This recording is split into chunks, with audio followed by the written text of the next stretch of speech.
बिस्मिल्लाहिर्रहमानिर्रहीम। कैसे हैं आप?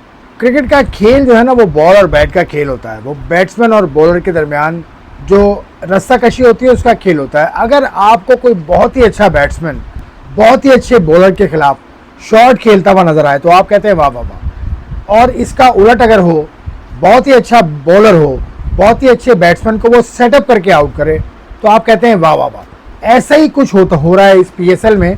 जब भी पेशावर ज़ल्मी और कोटा ग्लैडिएटर आमने सामने होते हैं, जब भी बाबर आजम या मोहम्मद आमिर का सामना होता है तो वो देखने वाली एक जंग होती है जिससे मोहम्मद आमिर यकीनी तौर पर ऊपर नज़र आ रहे हैं बाबर आजम से और वो एक से ज़्यादा मरतबा आउट कर चुके हैं उन्हें। अब कल के मुकाबले में जिस तरह से आमिर ने बाबर को आउट किया, यकीन करें एज अ क्रिकेट फ़ैन जो कि 22 साल से क्रिकेट को कवर कर रहा है और 30 बरस से क्रिकेट को देख रहा है, जिसने वसीम अकरम, वकार यूनुस जैसे बॉलर्स को बॉलिंग करते देखा है, यकीन करें मैं अपने सर पकड़ के बैठ गया था। आमिर ने जिस तरह से आउट किया बाबर को, वो पूरी एक कहानी है। आप जो क्रिकेट जिसने कम देखी है या जिसको क्रिकेट का इतना ज़्यादा नहीं पता, वो भी कहता है वाह वाह वाह। लेकिन वाह वाह वाह वाह कहने के पीछे एक पूरी कहानी है जो कि मैंने जिसको सोचा और मैंने वक्त लिया, क्योंकि I am not a cricket technique expert, not at all.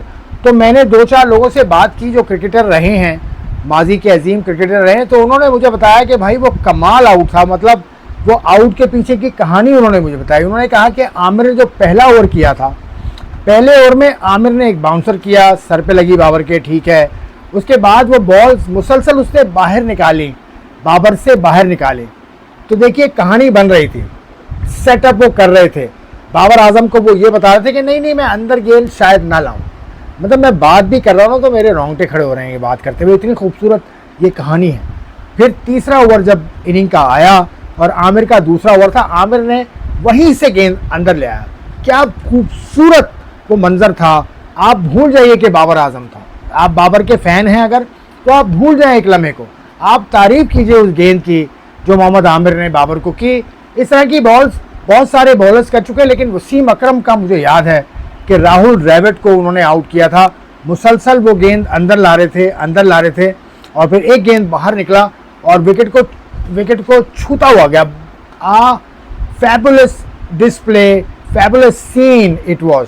मैं क्योंकि नौजवान था उस वक्त, ये मिड 90s की बात है या लेट 90s की बात है, लेकिन वही चीज़ मुझे याद आ गई। वो बहुत बड़ा मुकाबला था वसीम अकरम और राहुल द्रविड़ का, इसमें कोई शक नहीं। लेकिन मंजर वही था कि आमिर ने बॉल पहले बाहर निकाले, बाबर सेट हो गए थे एक तरह से। इसको कहते हैं सेटअप करके आउट करना। फिर एक गेंद अंदर ले आए, वाह वाह वाह, कमाल। तो आमिर ने भी सवाल से कहा है कुछ, वो सुनिए आप।